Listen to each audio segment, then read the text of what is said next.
ಈಗ ಎಲ್ಲ ವಿದ್ಯಾರ್ಥಿಗಳು KCT ರಿಸಲ್ಟ್ ಬಂದ ನಂತರ ನೆಕ್ಸ್ಟ್ ಪ್ರೋಸೆಸ್ ಕೌನ್ಸ್ಲಿಂಗ್ಗೋಸ್ಕರ ನೀವು ಪಾರ್ಟಿಸಿಪೇಟ್ ಮಾಡಬೇಕಂತಂದ್ರೆ ಡಾಕ್ಯುಮೆಂಟ್ ವೆರಿಫಿಕೇಷನ್ ಸ್ಲಿಪ್ ಬೇಕಾಗಿರುತ್ತೆ. ಸೊ ಆದರೆ ಇದುವರೆಗೂ ಸಹ KA ಕಡೆಯಿಂದ ಡಾಕ್ಯುಮೆಂಟ್ ವೆರಿಫಿಕೇಷನ್ ಸ್ಲಿಪ್ಪನ್ನು ಡೌನ್ಲೋಡ್ ಮಾಡೋದಕ್ಕೆ ಲಿಂಕನ್ನು ಇನ್ನೂ ಸಹ ಪ್ರಕಟಣೆ ಮಾಡಿಲ್ಲ. ಸೊ ಆದರೆ ಈಗ ನಮ್ಮ KA ಕಡೆಯಿಂದನೇ ಅಧಿಕೃತವಾಗಿಯೇ ಮಾಹಿತಿಯನ್ನು ತಿಳಿಸಲಾಗಿದೆ.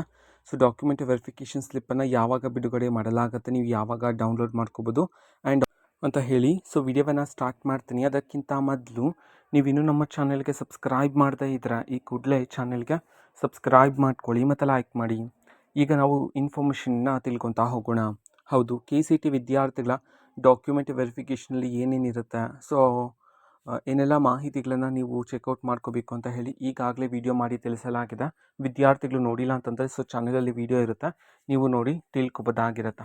ಓಕೆನಾ. ಸೊ ಇದೀಗ KA ಕಡೆಯಿಂದ ಬಂದಿರತಕ್ಕಂಥ ಮಾಹಿತಿಯ ಪ್ರಕಾರ ನಾಳೆ ದಿನಾಂಕ 11/6/2026, ಸೊ ನಾಳೆ ಮೇ ಬಿ ಮಧ್ಯಾಹ್ನ ಅಥವಾ ಸಂಜೆಯ ವೇಳೆಗೆ ನಿಮ್ಮ ಒಂದು ಡಾಕ್ಯುಮೆಂಟ್ ವೆರಿಫಿಕೇಷನ್ ಸ್ಲಿಪ್ಪನ್ನು ಡೌನ್ಲೋಡ್ ಮಾಡೋದಕ್ಕೆ ಲಿಂಕನ್ನು ಬಿಡುಗಡೆ ಮಾಡಲಾಗುತ್ತೆ ಅಧಿಕೃತವಾಗಿಯೇ ಅಂತ ಹೇಳಿ ಮಾಹಿತಿಯನ್ನು ತಿಳಿಸಲಾಗಿದೆ. KA ಕಡೆಯಿಂದ ನಿನ್ನೆ ನಡೆದ ಫೋನಿಂಗ್ ಪ್ರೋಗ್ರಾಮಲ್ಲಿ ತಿಳಿಸಿರ್ತಕ್ಕಂಥ ಮಾಹಿತಿ ಇದು.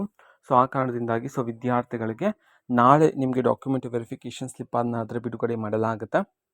ಓಕೆನಾ. ಸೊ ಬಿಡುಗಡೆ ಆದಾಗ ಲಿಂಕನ್ನು ಯೂಸ್ ಮಾಡಿಕೊಂಡು ಯಾವ ರೀತಿ ಡೌನ್ಲೋಡ್ ಮಾಡಬೇಕು ಅನ್ನೋದನ್ನು ನಾನು ನಿಮಗೆ ಮುಂದೆ ಬರ್ತಕ್ಕಂಥ ವಿಡಿಯೋಸಲ್ಲಿ ತಿಳಿಸ್ತಾ ಹೋಗ್ತೀನಿ. ಸೊ ಅದಕ್ಕೋಸ್ಕರ ನೀವಿನ್ನೂ ನಮ್ಮ ಚಾನಲ್ಗೆ ಸಬ್ಸ್ಕ್ರೈಬ್ ಮಾಡದೇ ಇದ್ದರೆ ಈ ಕೂಡಲೇ ಚಾನಲ್ಗೆ ಸಬ್ಸ್ಕ್ರೈಬ್ ಮಾಡ್ಕೊಳ್ಳಿ. ಮತ್ತು ಮಾಹಿತಿ ಇಷ್ಟ ಆಗಿದ್ರೆ ನಿಮ್ಮ ಫ್ರೆಂಡ್ಸ್ ಆ್ಯಂಡ್ ಫ್ಯಾಮಿಲಿ ಮೆಂಬರ್ಸ್ಗೂ ಸಹ ವಿಡಿಯೋವನ್ನು ಶೇರ್ ಮಾಡಿ, ಜೊತೆಗೆ ಚಾನಲ್ಗೆ ಸಬ್ಸ್ಕ್ರೈಬ್ ಮಾಡಿಕೊಂಡು ಸಪೋರ್ಟ್ ಮಾಡಿ. Thank you, bye.